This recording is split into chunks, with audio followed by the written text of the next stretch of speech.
Shrimad Bhagavatam class 196. നമ്മളിന്ന് നോക്കുന്നത് സ്കന്ധം 9 16-ാമത്തെ അധ്യായമാണ്. പരശുരാമൻ്റെ ക്ഷത്രിയ സംഹാര പ്രതിജ്ഞയും വിശ്വാമിത്ര വംശവും. പരശുരാമൻ ആരാണെന്ന് നമുക്ക് മനസ്സിലായി. കൃതയുഗത്തിലെ ക്ഷത്രിയ രാജാക്കന്മാർക്ക് ധർമ്മികളായിട്ട് മാറും. ഹൃദയത്തിൽ, അതായത് ഗോത്ര കാലഘട്ടത്തിൽ അന്ന് കൃഷിയൊന്നുമില്ല.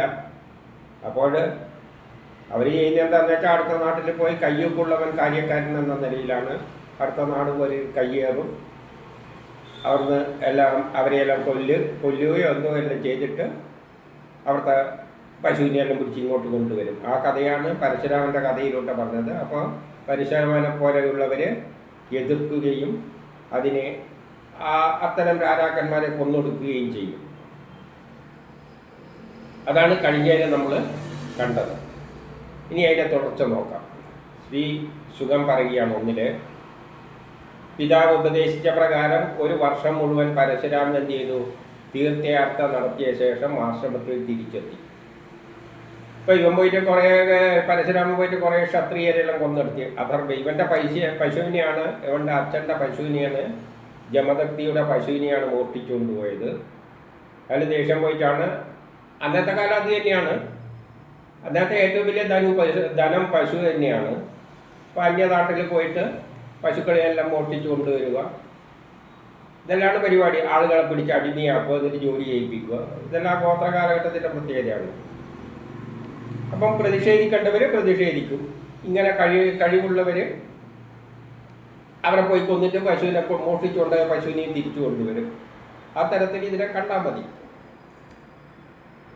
അപ്പോൾ അച്ഛൻ പറഞ്ഞു, അയ്യോ നീ അവരെയെല്ലാം കൊന്ന ശരിയായില്ല, അതുകൊണ്ടാണ് ഇവൻ തീർത്ഥാടനത്തിന് പോയത്, പാപം തീരാൻ പറ്റിയിട്ട്. അങ്ങനെ ഒരിക്കൽ ഗംഗാനദിയിൽ ജലത്തിനായി പോയിരുന്ന രേണുകാദേവി, അതായത് പരശുരാമൻ്റെ അമ്മ, അല്ലെങ്കിൽ ജമദഗ്നി മഹർഷിയുടെ ഭാര്യ, ചെന്താമര പൂമാല അണിഞ്ഞുകൊണ്ട് അപ്സര സ്ത്രീകളോടുകൂടി വിരഹരിക്കുന്ന ഗന്ധർവനെ കണ്ടു. ഗന്ധർവനും അപ്സര സ്ത്രീകളെല്ലാം നമ്മളെ ഉള്ളിലുണ്ടാക്കുന്ന വിചാരങ്ങൾ ഉണ്ടാക്കുന്ന ഫലങ്ങളാണ്. അപ്പോൾ അവൾക്ക് ഗംഗാതീരത്ത് പോയപ്പോൾ അങ്ങനെയെല്ലാം ചില തോന്നലുകൾ തോന്നി. ജലത്തിനായി പോയ അവൾ ക്രീഡിച്ചു കൊണ്ടിരുന്ന ഗന്ധർവനെ നോക്കി നിന്നു. കുറഞ്ഞൊരു എന്തു തോന്നി? ചിത്രരഥൻ എന്ന ആ ഗന്ധർവനിൽ ആഗ്രഹവും അവർക്കുണ്ടായി. അപ്പോൾ അഗ്നിഹോത്രത്തിനുള്ള വെള്ളത്തിന് വേണ്ടിയിട്ടാണ് പോയിരുന്നത്. അപ്പം സമയം അതിക്രമിച്ചത് അവൾ അറിഞ്ഞില്ല, അത് നോക്കിയിരുന്നിട്ട്. ആ സമയം 4 ആ സമയം കഴിഞ്ഞതിനാൽ മുനിയിൽ നിന്ന് ശകാരമേൽക്കുമെന്ന് മനസ്സിലായിട്ട് അവൾ താമസിച്ചിട്ടാണ് വന്നത്. വെള്ളവും കൊടുത്തിട്ട് കുറച്ചു നേരം കാത്തു നിന്നു. കുറച്ച് ദൂരെ കൂപ്പ് കൈയോടെ നിന്നു. 5 ജമദഗ്നി മഹർഷി എന്ത് ചെയ്തു? ഭക്തിയുടെ മാനസിക വ്യഭിചാര ദോഷത്തെ ഓർത്ത്, അദ്ദേഹത്തിന് ദീർഘവീക്ഷണമുണ്ടല്ലോ, മാനസികമായ വ്യഭിചാരമാണ് അവിടെ നടന്നതെന്ന് പറയുന്നത്. അപ്പം കോപാകുലനായിട്ട് എന്ത് ചെയ്തു? ഉണ്ണികളെ, ദുർവൃത്തിയായ ഇവളെ കൊല്ലുവിൻ എന്ന് ജമദഗ്നി പറഞ്ഞു. ഇവിടെ അങ്ങ് കൊന്നേക്കൂന്ന് പറഞ്ഞു ഭാര്യനെ. ആ കാലഘട്ടത്തിൻ്റെ പ്രത്യേകതയും കൂടി ഇതിലുണ്ട്. കാരണം അന്ന് കുടുംബ ബന്ധങ്ങളൊന്നും അത്ര ഉറപ്പില്ല. കയ്യൊക്കെയുള്ളവൻ വന്നിട്ട് ഇന്ന് രാവിലെ ഉള്ള അവസ്ഥയായിരിക്കില്ല നാളെ. കയ്യൊക്കെയുള്ളവൻ വന്നിട്ട് കൊന്നിട്ട് ഭാര്യനെ അടിച്ചെടുത്തിട്ട് കൊണ്ടുപോകും.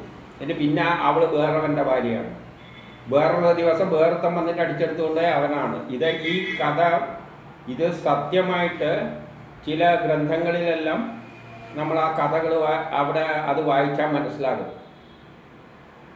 പല മതഗ്രന്ഥങ്ങളിൽ നിന്ന് തന്നെ ഇതെല്ലാം മനസ്സിലാക്കാൻ പറ്റും, അന്നത്തെ സംഭവവികാസങ്ങൾ. ഇപ്പം സ്ത്രീകൾക്ക് ഒരു മരിക്കുന്നവരെ ഒരു ഭർത്താവ് എന്നൊരു അവസ്ഥയൊന്നും അന്നില്ല.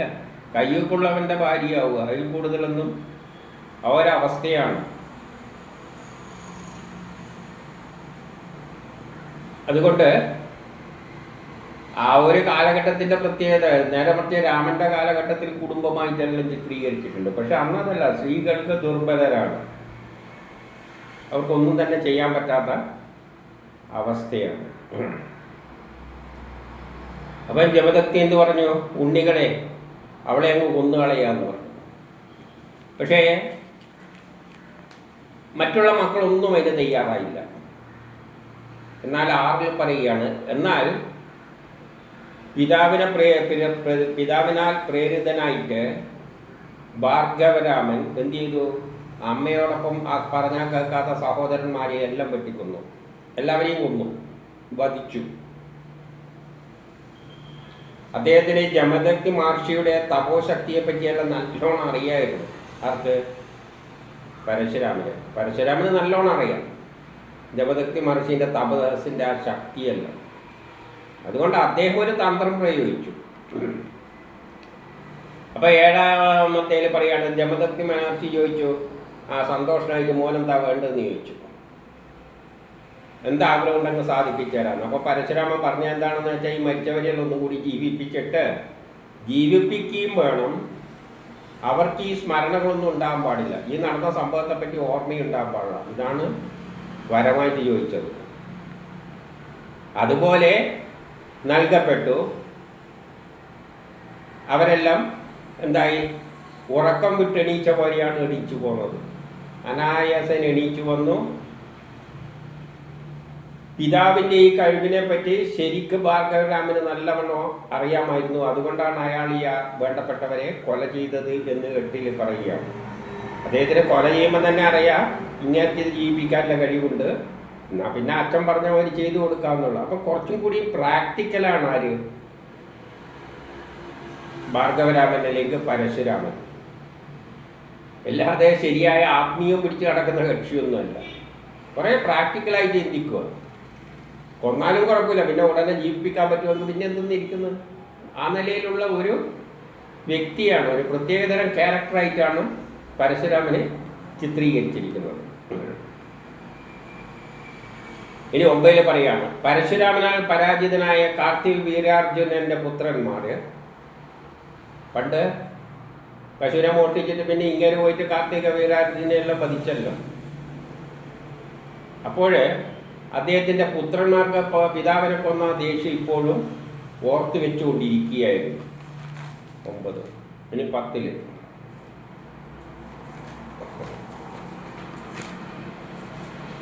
ഒരിക്കൽ പരശുരാമൻ സഹോദരന്മാരോടൊപ്പം പുറത്തു പോയ സമയം നോക്കിയിട്ട് അവരെന്ത് ചെയ്തു? വീട്ടിലേക്കെത്തി പ്രതികാരം ചെയ്യാനായിട്ട്. അപ്പോൾ 11-ൽ പറയുകയാണ്, ഇദ്ദേഹം ജമദഗ്നി മഹർഷി ഹോമപുരയിൽ വാസുദേവനിൽ മനസ്സെല്ലാം അർപ്പിച്ചുകൊണ്ട് അങ്ങനെ ഇരിക്കുമായിരുന്നു, തപസ് ചെയ്യുന്ന വരെ ഇരിക്കുമായിരുന്നു. അപ്പോൾ ഇവരെന്ത് ചെയ്തു? ഉടനെ അദ്ദേഹത്തെ കൊന്നു. ഇപ്പം 12-ൽ രാമന്റെ മാതാവ് രേണുക അഭ്യർത്ഥിച്ചിട്ടും ആ ഭീകരന്മാരായ ആ ക്ഷത്രിയ അധമന്മാർ ബലാത്കാരേണ ജമദഗ്നിയുടെ ശിരസ് അറുത്തിട്ട് ആ ശിരസും കൊണ്ടങ്ങ് പോവുകയാണ് ചെയ്തത്. ഇവള് കരയുന്നൊന്നും കാര്യമാക്കിയില്ല.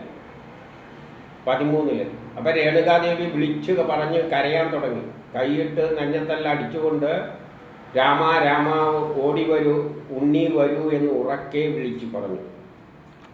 അപ്പം 14-ന് കുറച്ച് ദൂരെ ഉണ്ടായിരുന്ന പരശുരാമൻ ഈ വിളി കേട്ടിട്ട് ഓടി വന്നിട്ട് ബദ്ധപ്പാടോടെ ആശ്രമത്തിൽ വന്നു കൊല്ലപ്പെട്ട പിതാവിനെ കണ്ടു. അതിനാൽ 15-16 തൽഫലമായി ഉണ്ടായ ദുഃഖം, കോപം, അസഹിഷ്ണുത, പീഡനം, മനശല്യം എന്നിവയാൽ വ്യാകുലനായ പരശുരാമൻ, അയ്യോ ധർമ്മനിഷ്ഠനായ അങ്ങ് ഞങ്ങളെ വിട്ടുപോയല്ലോ, സ്വർഗത്തിൽ പോയല്ലോ എന്നെല്ലാം പറഞ്ഞിട്ട് അതിൻ്റെ ശേഷം ചെയ്തു കുറച്ചു നേരമെല്ലാം സങ്കടലായതിൻ്റെ ശേഷം പിന്നെ ഉടനെ അദ്ദേഹം എന്ത് ചെയ്തു? പിതാവിൻ്റെ ശരീരം സഹോദരന്മാരോട് പറഞ്ഞ് ഈ ശരീരം നോക്കിക്കോണം എന്ന് പറഞ്ഞിട്ട് വെൺമഴുവ് എടുത്തിട്ട് സംഹാരമൂർത്തിയെപ്പോലെ ദൃഢനിശ്ചയം ചെയ്തുകൊണ്ട് പുറത്തേക്ക് പോയി. 17-ൽ പറയുകയാണ്, പരശുരാമൻ ബ്രഹ്മഹത്യക്കാരാൽ, അതായത് ബ്രാഹ്മണ ഹത്യ നടത്തിയവരായ അവര് എന്തു ചെയ്തു? തീർത്തും ഇല്ലാതാക്കപ്പെട്ട ഐശ്വര്യത്തോടു കൂടിയ മാഹിഷ്മതി എന്ന പട്ടണത്തെ, അപ്പൊ അദ്ദേഹത്തിന്റെ ദേശത്തില് ബ്രാഹ്മണരെ മുഴുവൻ ഇല്ലാതാക്കി. അതായത് ചോദ്യം ചെയ്യുന്നവരെ, ബ്രാഹ്മണർ എന്ന് പറഞ്ഞാൽ ബുദ്ധിമാന്മാർ, ഇദ്ദേഹം ചെയ്യുന്ന പ്രവർത്തികളെ ചോദ്യം ചെയ്യുന്നവര്, തെറ്റുകൾ ചൂണ്ടിക്കാണിക്കുന്നവര്. ഇത്തരം ഭരണാധികാരികൾക്ക് എപ്പോഴും ചിന്തകരും കാര്യം പറയുന്നവരും എല്ലാം ഭയങ്കര എതിർപ്പാണ്. അങ്ങനെയുള്ള ബ്രാഹ്മണരെ മുഴുവൻ അവിടെ ഇല്ലാതാക്കിയിട്ടുണ്ട്. എന്നിട്ട് എല്ലാ ഐശ്വര്യങ്ങളും നശിപ്പിച്ച മാഹിഷ്മതി എന്ന ആ പട്ടണത്തെ, ഇവിടുത്തെ പട്ടണത്തെ ഹൈഹയ നഗരത്തിൽ ചെന്നിട്ട്, ആ നഗരത്തിലെ, അപ്പൊ ഇദ്ദേഹം അവിടെ ചെന്നിട്ട് ക്ഷത്രിയന്മാരുടെ എല്ലാം തല വെട്ടിയെടുത്തിട്ട് തലമണ്ടകളെ കൊണ്ട് ഒരു കൂറ്റൻ മലയുണ്ടാക്കി എന്നാണ് പറയുന്നത്. ആ നാട്ടിലുള്ള എല്ലാ ക്ഷത്രിയന്മാരെയും ബ്രാഹ്മണർ മുഴുവൻ ഇങ്ങനെ ഓർത്തു. അപ്പൊ ഇദ്ദേഹം പോയിട്ട് എല്ലാ ക്ഷത്രിയന്മാരുടെ എല്ലാം തല വെട്ടിയെടുത്തങ്ങ് ഒരു കുന്നുപോലെ ചേർത്ത് വെച്ച് എന്നാണ് പറയുന്നത്.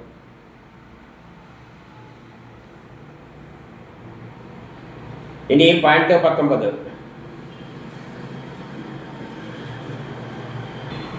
അപ്പോൾ ദേശത്തില് ലോകത്തില് പല വേറെ സ്ഥലത്തും എന്തുണ്ട്?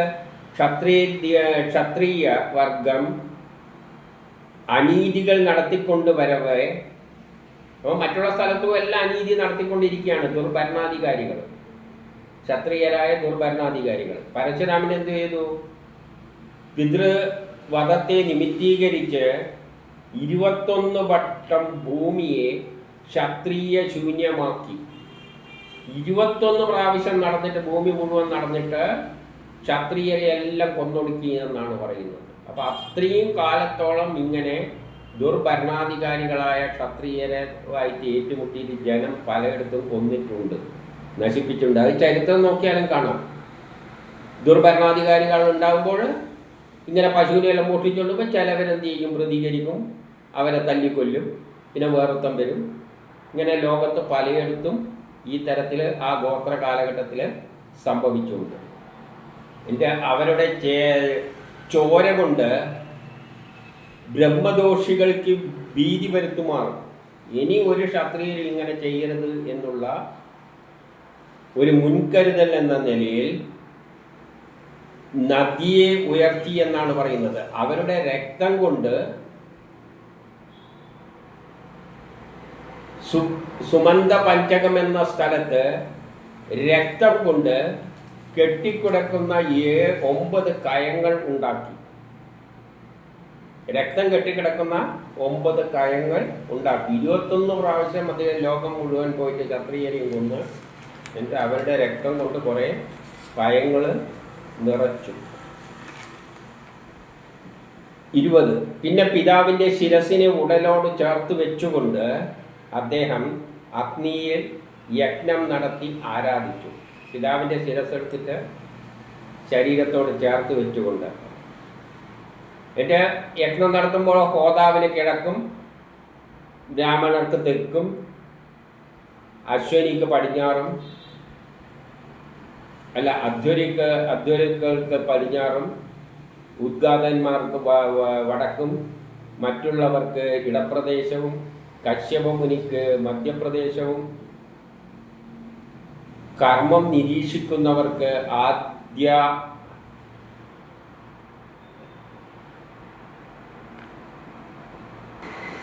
ആര്യാവർത്ത ഭൂമിയും,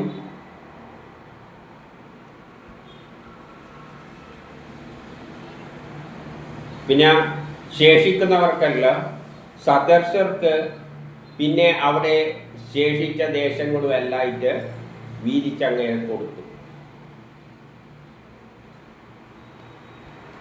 പിന്നെ ബ്രഹ്മനദിയായ സരസ്വതിയിൽ ചെന്നിട്ട് അതേ ഉള്ളതെല്ലാം എല്ലാവർക്കുമായിട്ട് വീതിച്ചങ്ങ് കൊടുത്തു. 23, 24. എന്നിട്ട് ബ്രഹ്മനദിയായ സരസ്വതിയിൽ ചെന്നിട്ട് സ്നാനം ചെയ്ത് പാപമകറ്റി. അപ്പോൾ മഴക്കാറ് നീങ്ങിയ സൂര്യനെ പോലെ, മഴക്കാറ് നീങ്ങിക്കഴിഞ്ഞാൽ സൂര്യൻ വളരെ ശക്തിയിൽ തെളിഞ്ഞു വരും. അതേപോലെ അദ്ദേഹത്തെ നോക്കുമ്പോൾ തിളങ്ങിക്കൊണ്ട് അദ്ദേഹം നിന്നു എന്ന് പറയുകയാണ്. എന്നിട്ട് ജമദഗ്നിക്കാണെങ്കിൽ സ്വബോധം ഉണ്ടാവുക എന്ന ലക്ഷണത്തോടുകൂടി അദ്ദേഹത്തിൻ്റെ തല ചേർത്ത് വെച്ചിട്ട് ശരീരത്തോട് ചേർത്ത് വെച്ചിട്ടാണ് പൂജ നടത്തിയത്. അതുകൊണ്ട് സ്വബോധം ഉണ്ടാവുക എന്ന ലക്ഷണത്തോടുകൂടി തൻ്റെ ജീവൻ ശരീരത്തെ ലഭിച്ച ശേഷം സപ്തർഷികൾ ഒരുവനായി മാറി. അപ്പൊ സപ്തർഷികളിൽ ഒരാളാണ് ആയി മാറിയാല് ജമദഗ്നി. 7 സപ്തർഷികളിൽ ഒരാളാണ് ജമദഗ്നി. പരശുരാമൻ അദ്ദേഹത്തെ പൂജിക്കുകയും സപ്തർഷികളിൽ ഒരാളെ പൂജിക്കുകയും ചെയ്തു. എന്നിട്ട് 25 പറയാണ്, ഈ പരശുരാമനാകട്ടെ വരുന്ന മന്വന്തരത്തിൽ, അടുത്ത മന്വന്തരത്തിൽ വേദത്തെ പ്രവർത്തിപ്പിക്കുന്നവനാണ്. വേദത്തെ പ്രവർത്തിപ്പിക്കുന്ന ആരാണ്? ഈ സപ്തർഷികളാണ്, 7 ഋഷികളാണ് വേദങ്ങൾ പിന്നെയും പ്രചരിപ്പിച്ചു കൊണ്ടുപോവുക. അതിലുള്ള ഒരാളായി മാറുമാര്? ഈ പരശുരാമൻ.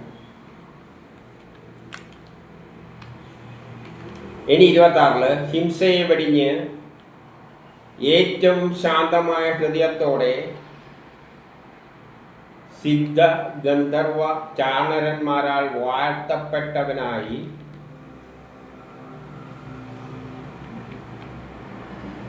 നല്ല ചിത്തത്തോടു കൂടിയവനുമായിട്ട് അദ്ദേഹം എന്ത് ചെയ്യുകയാണ്?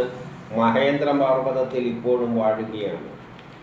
അപ്പോൾ ആ മഹേന്ദ്ര പർവ്വതത്തെ ഈ പരശുരാമനുമായിട്ട് ബന്ധിപ്പിച്ച് പറയുകയാണ്. ഇപ്പോഴും പരശുരാമൻ എവിടെയുണ്ട്? ആ മഹേന്ദ്ര പർവ്വതം കാണുമ്പോൾ നമ്മൾ ഇതിനെപ്പറ്റി ആലോചിച്ചോളണം. ഈ പരശുരാമ കഥയെല്ലാം ചിന്തിച്ചോളണം. എപ്പോഴും പ്രധാനപ്പെട്ട ചില സ്ഥലങ്ങളുമായിട്ട് ബന്ധിപ്പിച്ചിട്ട് അവസാനം ഓരോ ചരിത്രം അവിടെ പറഞ്ഞു വെക്കും. അപ്പോൾ ആ പർവ്വതം കാണുമ്പോൾ നമ്മൾ ഓർത്തോളണം ഈ കഥകളെല്ലാം.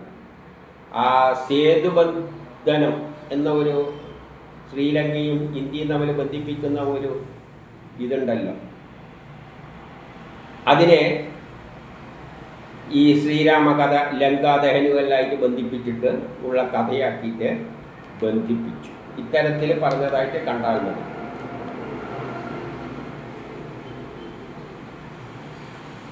അങ്ങനെ 27 പറയാണ്,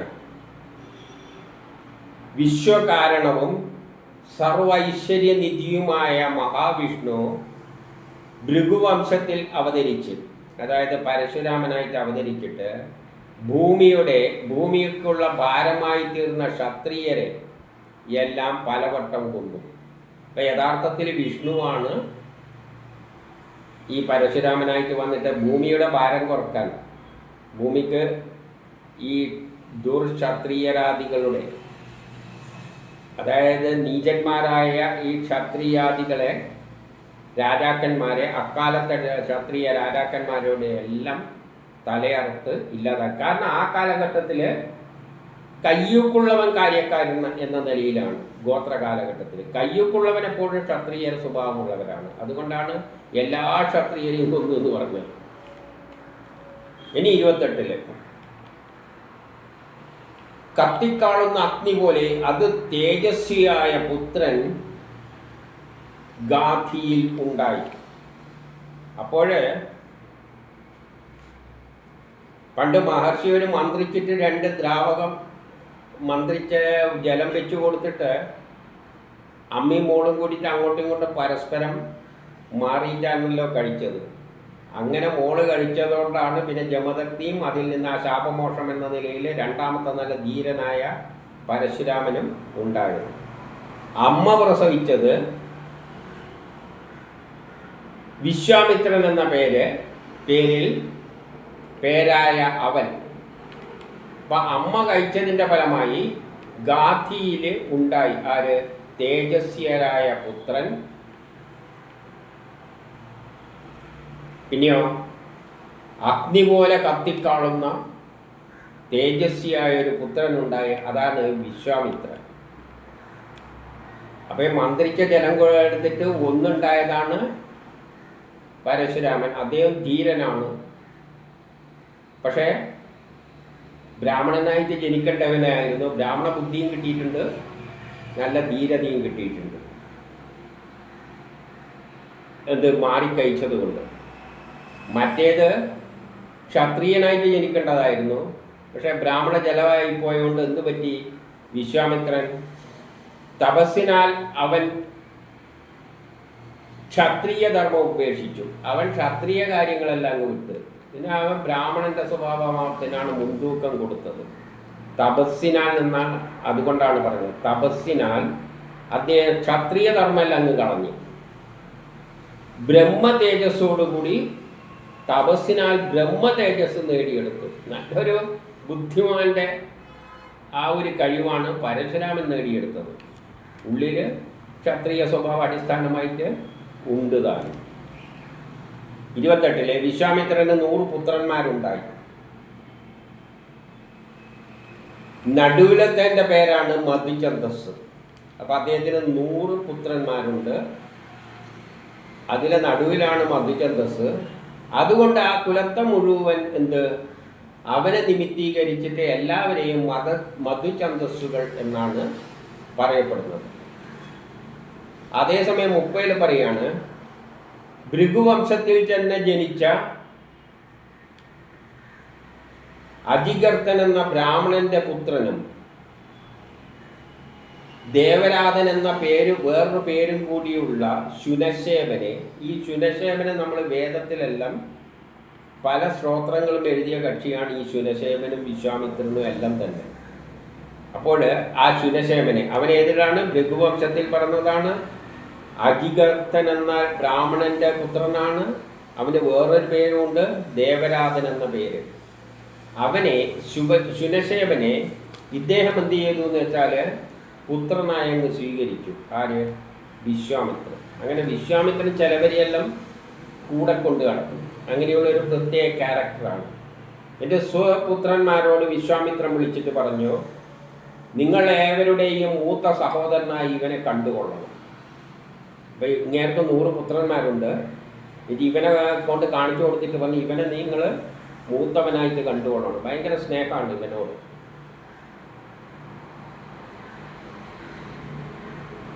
ഇത് 31 ഹരിശ്ചന്ദ്ര മഹാരാജാവിൻ്റെ യാഗത്തിന് പശുവായിട്ട് വിൽക്കപ്പെട്ടിരുന്ന ഈ ശുനശേവൻ. അപ്പം ഈ ശുനശേവനോട് ഈ സ്നേഹം തോന്നാൻ കാരണം എന്താണെന്ന് വെച്ചാൽ, ഹരിശ്ചന്ദ്ര മഹാരാജാവിൻ്റെ യാഗത്തിൽ ഒരു മൃഗപ്പശുവായിട്ട്, ഒരു നരപ്പശുവായിട്ട് ഒരുത്തനെ വേണം. അതിനായിട്ട്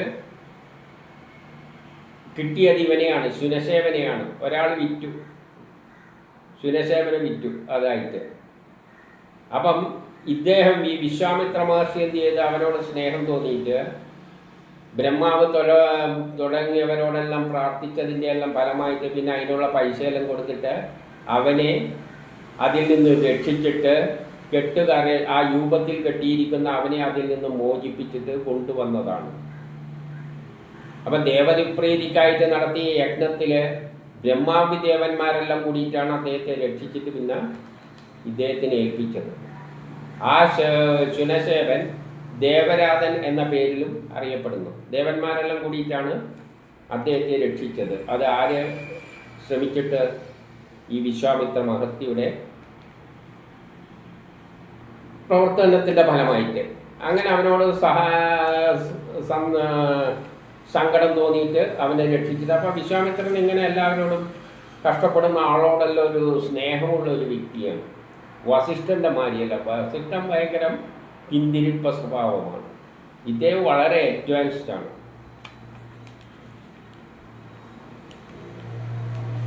അപ്പോൾ എന്നിട്ടാണ് അവനെ പിടിച്ചിട്ട് എന്ത് പറഞ്ഞാൽ, അങ്ങനെയുള്ള സ്നേഹം കൊണ്ടാണ് ഇവനെ പിടിച്ചിട്ട് മൂത്തവനായിട്ട് എടുത്തോളണം എന്ന് പറഞ്ഞത്. എല്ലാവരും കണ്ടോളണം 100 പേരിൽ. ഇപ്പം 33 പറയാണ്, ജ്യേഷ്ഠന്മാരായ ചിലർ, അതായത് ജ്യേഷ്ഠന്മാരെന്ന് പറഞ്ഞാൽ ഏകദേശം പകുതിയോളം 50 പേരോളം അതിൻ്റെ നല്ല പ്രവൃത്തിയായിട്ട് അവർക്ക് തോന്നിയില്ല, ക്ഷേമമായി കണ്ടില്ല. അവരത് അംഗീകരിക്കാൻ കൂട്ടാക്കിയില്ല. ഇവനെന്തിനാണ് നമ്മൾ ചേട്ടനായിട്ട് കാണുന്നത്? അപ്പോൾ വിശ്വാമിത്രൻ അവരെ ശപിച്ചു. ദുഷ്ടന്മാരായ നിങ്ങൾ മ്ലേച്ഛന്മാരായി മാറുക. അപ്പം ആ കാലഘട്ടത്തിൽ ഉള്ള ഒരു വിഭാഗമാണ് ഈ മ്ലേച്ഛന്മാർ. ആ മ്ലേച്ഛന്മാർ വിശ്വാമിത്രൻ്റെ ശാപം കൊണ്ടുണ്ടായ മക്കളാണെന്നാണ് പറഞ്ഞുകൊണ്ട് വരുന്നത്. കാരണം അച്ഛനെ ധിക്കരിച്ചു. അപ്പം ആ കാലഘട്ടത്തിലെ ചില വംശങ്ങളുടെ പ്രത്യേകത, ആ കാലഘട്ടത്തിൽ ഉണ്ടായ വംശങ്ങളുടെ പ്രത്യേകതയാണ് ഈ പറഞ്ഞുകൊണ്ട് വരുന്നത്. മ്ലേച്ഛന്മാരുണ്ടായത് വിശ്വാമിത്രൻ്റെ മക്കള് അച്ഛൻ പറഞ്ഞു കേൾക്കാതെ കൊണ്ട് ശാപേറ്റിട്ടാണ് മേച്ചന്മാരായിട്ട് മാറിയത് 50 പേര്. ഇനി 34. അനന്തരം മധ്യത്തിലുള്ള മധുചന്ദസ് തന്നെ, മധ്യത്തിലുള്ളവനാണല്ലോ മധുചന്ദസ്, അതാണല്ലോ എല്ലാവർക്കും ഇട്ട പേര്. ആ മധ്യപുരുഷൻ പറഞ്ഞു, ബാക്കി 50 പേരോടും പറഞ്ഞു, 50 പേരുണ്ട് പിന്നെ ഇവരും കൂട്ടിയിട്ട് ഈ പുതിയ കിട്ടാനും, അന്ന് പറയുന്നത് പോലെ നമ്മൾ ശരിക്കും ഇവനെ മൂത്തവനായിട്ട് കണ്ടുകൊണ്ട് പോകാം എന്ന് അവൻ പറഞ്ഞു. 35-36. അങ്ങനെ അവർ ശുനശേവനെ ജ്യേഷ്ഠനായി അംഗീകരിച്ചു. ഇത് കണ്ട് സന്തോഷിച്ച വിശ്വാമിത്രൻ പുത്രന്മാരോട് പറഞ്ഞു, യാതൊരുവൻ എൻ്റെ അഭിമാനത്തെ കാത്തു നിലനിർത്തിയോ? നിങ്ങളെല്ലാം എൻ്റെ അഭിമാനത്തെയാണ് രക്ഷിച്ചത്. ഞാൻ പറഞ്ഞപ്പോൾ നിങ്ങൾ സ്വീകരിച്ചു, അതുകൊണ്ട് എൻ്റെ അഭിമാനം നിങ്ങൾ കാത്തു സ്വീകരിച്ചു. പിന്നെ നിങ്ങൾ എൻ്റെ വീരപുത്രന്മാരായി തീർന്നിരിക്കുകയാണ്. നിങ്ങളുടെ ഈ വീരപ്രവൃത്തി മൂലം നിങ്ങൾ എൻ്റെ വീരപുത്രന്മാരായതുകൊണ്ട് നിങ്ങൾക്ക് നാളെ വീരപുത്രന്മാർ ജനിക്കും, മക്കളായിട്ട് ജനിക്കും എന്ന് അനുഗ്രഹം കൊടുത്തു. അങ്ങനെ വീരപുത്രന്മാരായ ആൾക്കാർ വിശ്വാമിത്രനിൽ നിന്നും ഉണ്ടായതാണ് ആ കാലഘട്ടത്തിലെ വേറെ ചില വംശങ്ങൾ.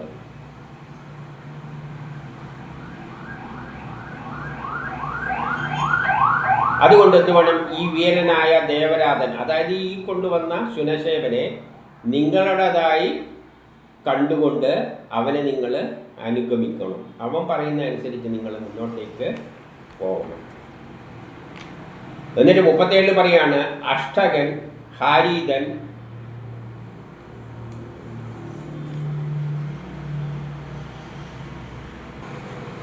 ജയൻ, ക്രതുമാൻ മൂലായ വേറെയും ചിലർ വിശ്വാമിത്രന് മഹർഷിക്ക് ഉണ്ടായതായിട്ടുണ്ട്, പുത്രന്മാരായിട്ടുണ്ട്.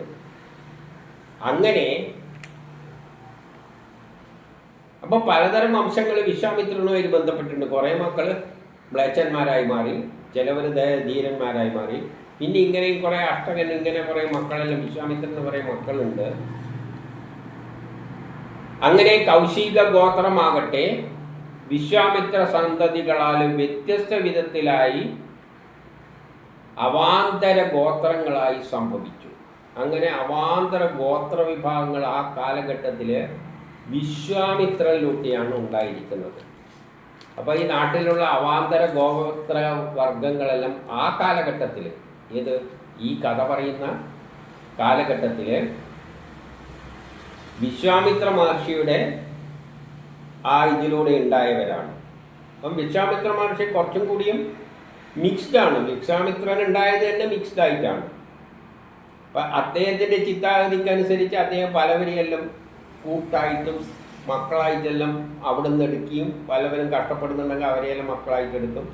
അങ്ങനെ കുറേ ഒരു അവാന്തര വിഭാഗങ്ങൾ അദ്ദേഹത്തിൻ്റെ അച്ഛനെന്ന നിലയിൽ കുറേ വംശങ്ങൾ അവിടെ ഉണ്ടായിട്ട് ഉണ്ട്.